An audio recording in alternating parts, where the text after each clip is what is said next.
This was a perfect episode to introduce the character Shizue. I gotta hand it to the entire staff that worked on this episode. The reason why I'm saying that is because just the presentation, like just the introduction to Shizue's character and kind of about her backstory, how she even got to this world in the first place, it's rather sad. There's not really a whole lot of explanation you need. If you know anything about history, some information about history, then you can kind of put A and B together. Even if you aren't Japanese and live in Japan, you will know what Shizue was talking about when she was talking about the burning of a city and a war. It was very apparent that, she was talking about World War II. And I'm not wanting to get into a big topic or debate on what exactly happened with the burning of cities and stuff like that. I'm not going to get into that. But the point is that I really like how this series does not shy away from these darker elements. And it really just gives this outlook on Shizue that, obviously she had to go through a lot. She's seen a lot of bad things in her life. I mean, honestly, when you really think about what she had to see, it's probably one of the worst things any human being could see in real life. And it shows that what Rimuru went through, getting stabbed to death, was probably a hell of a lot better than what she had to go through, what she had to witness with her family, friends, all of that. It's horrific to think about. But before I get any further into that, though, I just want to say I did have a peek into the manga of Reincarnated as a Slime. I'm not going to lie about that. I couldn't really hold myself back because I really like this series. I think I have expressed that enough as is, that I love this series. I love the characters. I love what was going on with Rimuru, and just the setting with a slime was just very unique. So obviously, I wanted to peek into the manga to see exactly what was going on. I did read ahead, and man, this adaptation of the series is just honestly 10 out of 10. Actually, hell of a lot better than the manga. Now, don't get me wrong, the manga is great, but they're improving upon the original source. They're doing a really good job with adapting the core content from what I have seen. And so, honestly, if you're debating on reading the manga, personally, from my experience of what I've seen, I would say stick with the anime. It's my same opinion of what I say of My Hero Academia, is that even though the manga is great, the anime is just so much better, and I'm just gonna say, if you're loving this series and you can't wait, obviously go read the manga, but if you want the best experience, I do say just stick with the anime, because it truly is incredible, just this adaptation. So, let's get into some of the big points of this episode, what it was trying to set up. Number one, Shizue. Obviously, Shizue's character introduction, and what role she's going to be playing in the story. It's very apparent, if you remember the last arc we were in with, Rimuru's destined one to be with, his, loved one or whatever, someone he'll be with, we got kind of a glimpse of her, and we finally got to see her in this episode, and Rimuru got to meet her. We got a little bit of an explanation onto exactly who she is and where she came from, which, as I already said, she is someone that has been transferred to this world that was originally from Japan. Now, her situation is completely different from what Rimuru went through, because Rimuru, he died, but Shizue, she actually just got summoned into this world, which is kind of like a different, way of getting into alternate worlds, like a Isekai series. If you've watched a lot of Isekai, summoning is usually one of the big ways that a lot of characters do get brought into another world. It's not always, just dying or something and being reincarnated. But this was also stated in the first episode that there is other people from other worlds that has been transported to this world. Veldora explained this, and I do like the brief little flashback kind of clarifying how this didn't just come out of nowhere, and that there is other people that are in this world from Japan in different time periods, most likely, that are now here. It's just great to see just that level of consistency with the writing, and that also there was a brief little thing that many might miss with this episode, which I do want to clarify as well. You have it to where Shizue talks about how she recognizes what Rimuru said. It was like something from a video game and all that. She's like, oh, that's from a video game, a line from a famous video game, which is actually from Dragon Quest. I don't know the exact Dragon Quest Quest game, like if it's 1, 2, 3, whatever, but I know it's from a Dragon Quest game. And when she was mentioning the game, many are probably going to be scratching their heads like, wait a minute, whoa, hold on there. She's from World War II, and you're telling me she knows what a video game is. And I saw a couple people complaining to me on Twitter about this, and so I want to clarify in case, you didn't see it. But in the episode, it does clarify that Shizue did have someone she knew that was also in this world that was Japanese that played games. So yeah, that's where she got that information from. So I was just wanting to clarify that because I saw a couple of people very confused about that revelation within the episode. Many might say it could be a potential plot hole or something.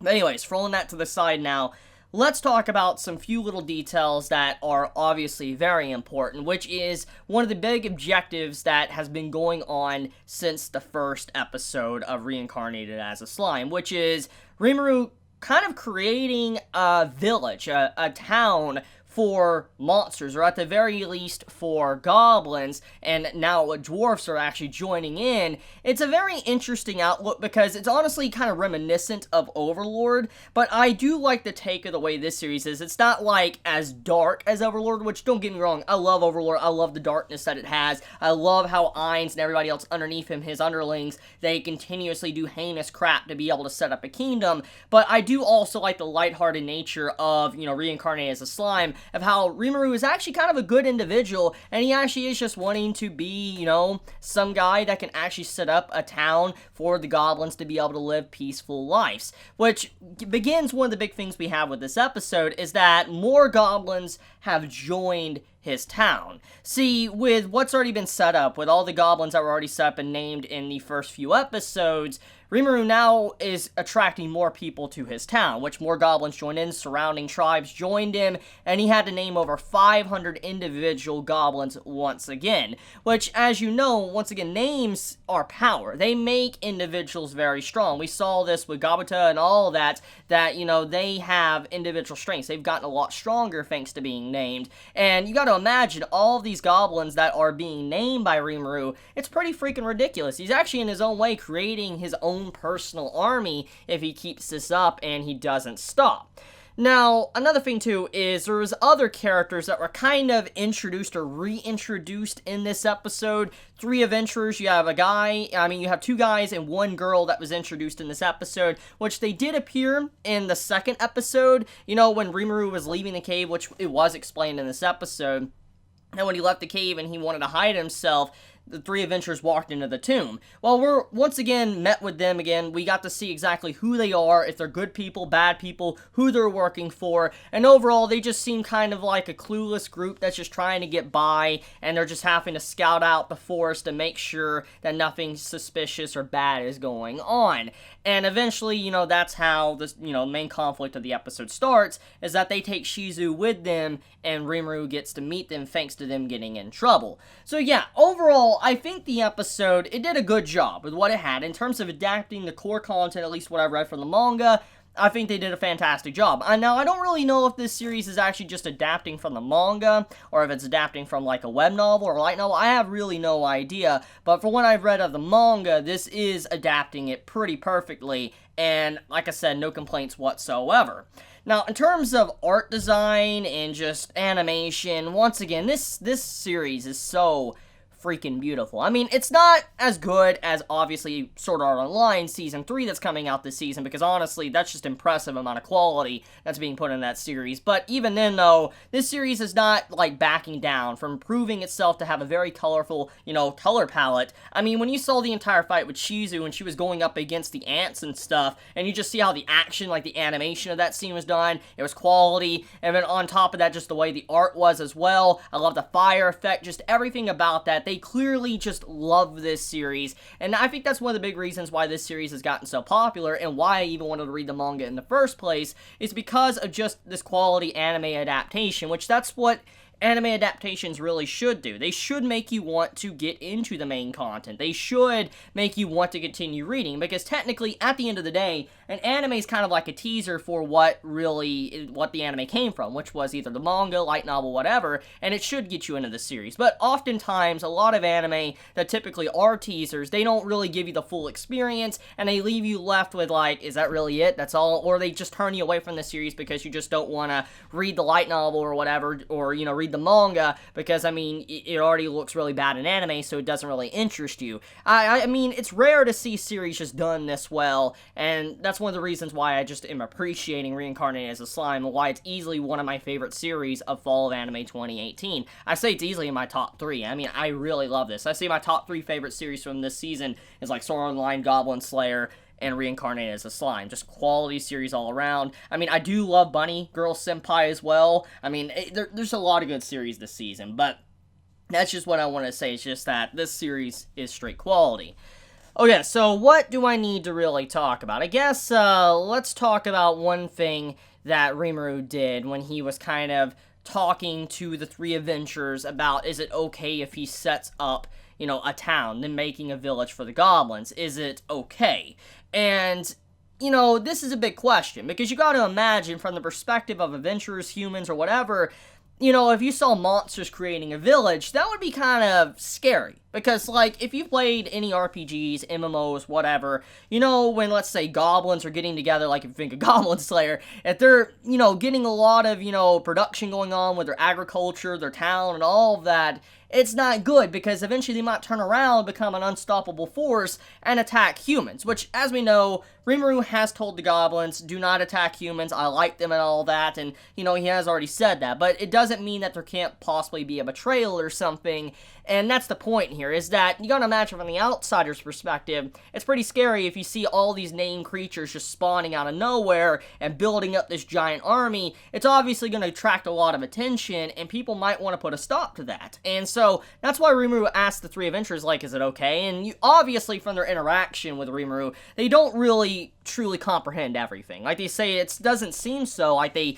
care or whatever, but it's clear as day, since they kind of are slightly incompetent as an adventurer group, that they don't get the whole gist of the situation, that if they don't stamp it out quickly from a human's perspective, this could be really bad if Rimuru wasn't a nice person. Because imagine if, let's say this was Ainz from Overlord creating his country or whatever, or creating a town, and it wasn't put, you know, nobody put a stop to it, which obviously, even if someone tried to, they wouldn't be able to stop Ainz because the man's just so broken. But you know the point I'm getting at. I'm just saying is, it's a dangerous situation, and it's obvious that, you know, there's a lot of thought put in that, at least from the writer's perspective, when it came to Rimuru asking that question.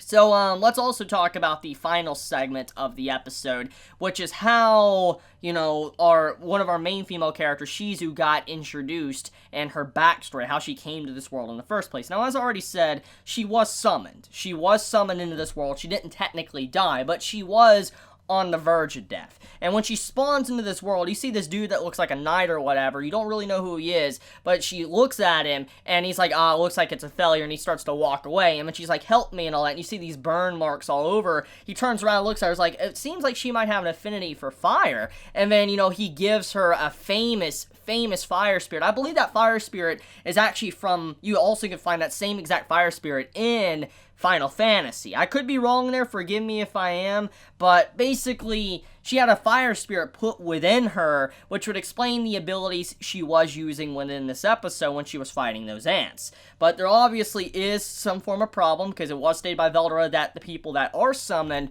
are cursed, so you could assume that Shizue is cursed as well, since she was showing signs, obvious signs throughout the episode, that something was rather off. Even though she's a nice individual, there seems to be something off, and we don't really know what that is yet.